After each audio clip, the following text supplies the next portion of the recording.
पाकिस्तान का मशरिक़े वस्ता की सूरत हाल पर इजहार तशवीश। निगरान वज़ीर-ए-आज़म अनवारुल हक काकड़ ने कहा, मसला फ़लस्तीन का फौरी हल नागुज़ीर है। तर्जुमान दफ्तर खारिजा का कहना है, पाकिस्तान बैनुल-अक़वामी कानून, अक़वाम मुत्तहिदा और OIC की करारदादों के मुताबिक मसला फ़लस्तीन का हल चाहता है। साबिक़ वज़ीर-ए-आज़म शहबाज शरीफ का फ़लस्तीनी अवाम से इजहार यकजहती। कहते हैं, मासूम फ़लस्तीनियों पर जुल्म बंद होना चाहिए, मसला फ़लस्तीन का फौरी हल होना चाहिए। इजराइल फ़लस्तीनियों को हक़ खुद इरादियत से महरूम कर रहा है, दुनिया को तस्लीम करना चाहिए। इस वक्त अमन ज़रूरी है। साबिक़ सदर आसिफ ज़रदारी ने कहा, फ़लस्तीनी काफ़ी अरसे से जुल्म का सामना कर रहे हैं, दुनिया मसला फ़लस्तीन हल कराए।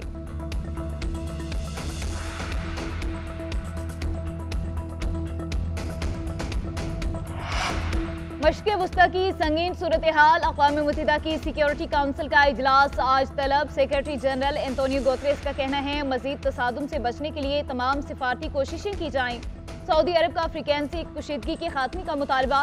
सऊदी वज़ारत खारजा के बयान में कहा गया, इजरायली फोर्सेस के मुजालिम और मुक़द्दस मकामात की बेहुरमती के बारे में बार बार दुनिया को आगाह किया। आलमी बरादरी मसला फ़लस्तीन हल कराए।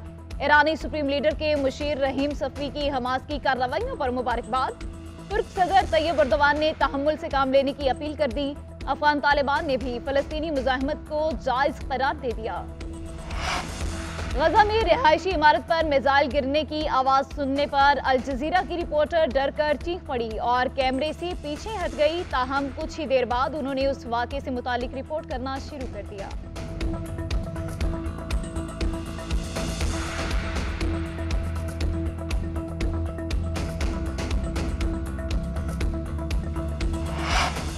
सियासी जमातों को इलेक्शन की फिक्र है, उधर रियासत डूब रही है। इलेक्शन हुआ तो इंतखाबी अमल बिल्कुल मखदूश हो जाएगा। इसका आगाज करने से पहले अंजाम और नताइज का सोचना होगा। हर सियासतदान को जेल से बाहर होना चाहिए। मेरा मुखालिफ कैद में हो और मैं जलसे करूं, मजा नहीं आएगा। अगर वो कानून के घेरे में आया है तो फिर कानून से कोई बाहर नहीं। नजरियाती जंग अपनी जगह पर कायम है। मौलाना फजलुर रहमान का पेशावर में तकरीब से खिताब। बोले, पाकिस्तान दाखिली मुश्किलात और बैरूनी खतरात का शिकार है, मुल्क का पूरा ढांचा हिल चुका है।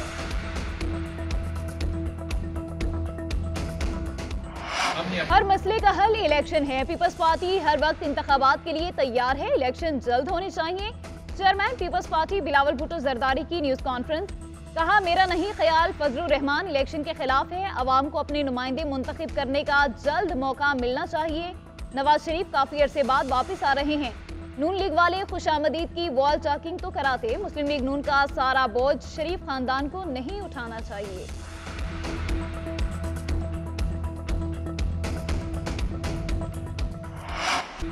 नवाज शरीफ की वापसी की खबर से अवाम में उम्मीद, हौसला और उमंग जागी है। नवाज शरीफ ने हर बार निजाम बेहतर बनाया, बेहतर चलाया और अवाम को इस बेहतरी का समर मिला। मुस्लिम लीग नून के सदर शहबाज शरीफ की पार्टी रहनुमाओं के साथ मुलाकात में गुफ्तगू। मुलाकात में नवाज शरीफ की वतन वापसी पर इस्तकबाल की तैयारियों का जायजा लिया गया। उधर नवाज शरीफ की वापसी का प्लान तैयार। 9 अक्टूबर को लंदन से रवाना होंगे। सऊदी अरब में उम्रा की अदायगी करेंगे। 14 अक्टूबर को दुबई और फिर दुबई से कतर के लिए रवाना होने का इम्कान। 21 अक्टूबर को नवाज शरीफ पाकिस्तान पहुंचेंगे।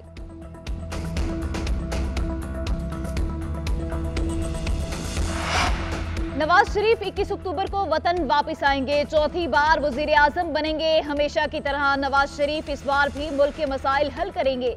मुस्लिम लीग नून के मरकजी रहनुमा ख्वाजा मोहम्मद आसिफ कहते हैं, नवाज शरीफ को बेटे से तनख्वाह लेने की सजा दी गई, अपील का हक भी छीना गया। जो सलूक नवाज शरीफ के साथ किया गया वो बदतरीन मुल्जिमों से भी नहीं किया जाता। PTI का 4 साला दौर तबाही का दौर था। मजीद कहा, उस्मान डार की वालिदा मेरी अजीजा और काबिल एहतराम है। वो पहले अपने बेटे से तस्दीक कर लें कि कब गन पॉइंट पर उनसे कुछ कहलवाया गया।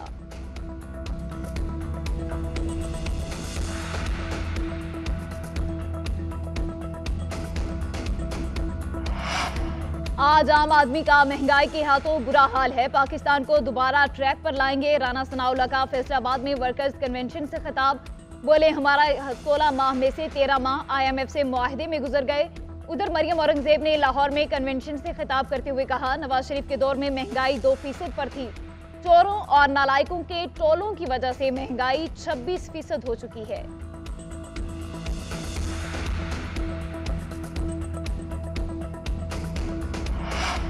तोशाखाना केस का फैसला मुअत्तल करने के लिए चेयरमैन पीटीआई की दरख्वास्त समाअत के लिए मुकर्रर। चीफ जस्टिस आमिर फारूक की सरबराही में इस्लामाबाद हाई कोर्ट का 2 रुकनी बेंच पीर को केस सुनेगा।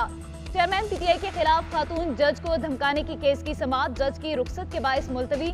उधर बुशरा बीबी के खिलाफ मुकदमात की तफसीलात की फ्राहमी और गिरफ्तारी से रोकने के लिए दरख्वास्त। लाहौर हाईकोर्ट ने दरख्वास्त समाअत के लिए मुकर्रर कर दी। जस्टिस आलिया नीलम 12 अक्टूबर को समाअत करेंगी।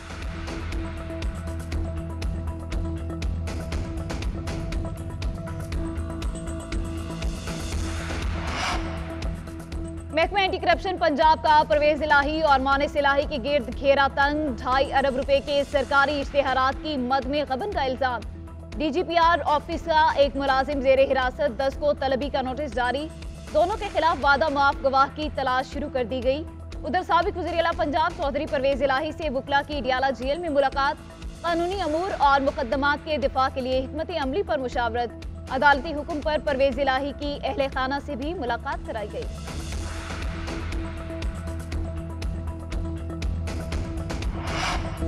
गैर कानूनी मुकीम गैर मुल्की बाशिंदों की वतन वापसी में सिर्फ 23 दिन बाकी। बड़ी तादाद में गैर कानूनी तौर पर मुकीम अफराद ने रफ्ते सफर बांध लिया। बसों और ट्रकों से वतन वापसी का सिलसिला जारी। मजीद हजारों अफगान शहरी कराची से अफगानिस्तान के लिए रवाना। कराची पुलिस ने 14 गैर कानूनी बाशिंदों को गिरफ्तार कर लिया। कोयटा पुलिस ने मजीद 125 अफराद शहरियों को गिरफ्तार कर लिया। शकरगढ़ से 21 गैर कानूनी बाशिंदों को गिरफ्तार किया गया।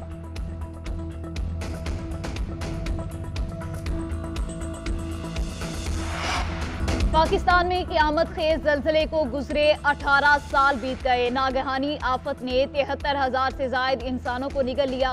तामीर नो और बहाली का काम अधूरा। लाखों शहरियों को न्यू बालाकोट सिटी में ना बसाया जा सका। हुकूमत का दावा कि 70% काम मुकम्मल हो चुका, लेकिन कुछ मंसूबे आलमी फंडिंग की वजह से रुक जाने की वजह से आज भी ताखीर का शिकार। वर्ल्ड कप क्रिकेट के मुकाबले जारी। जनूबी अफ्रीका ने श्रीलंका को 102 रन से शिकस्त दे दी। 429 रन के बड़े हदफ के ताक़ुब में श्रीलंकन टीम 45वें ओवर में 326 रन पर आउट हो गई। एडन मार्करम ने 49 गेंदों पर 100 रन बनाकर वर्ल्ड कप मुकाबलों की तेज तरीन सेंचुरी बनाई। उधर बांग्लादेश का वर्ल्ड कप में फातिहाना आगाज। अफगानिस्तान को पहले मैच में 6 विकेटों से हरा दिया। आज भारत और ऑस्ट्रेलिया आमने सामने होंगे।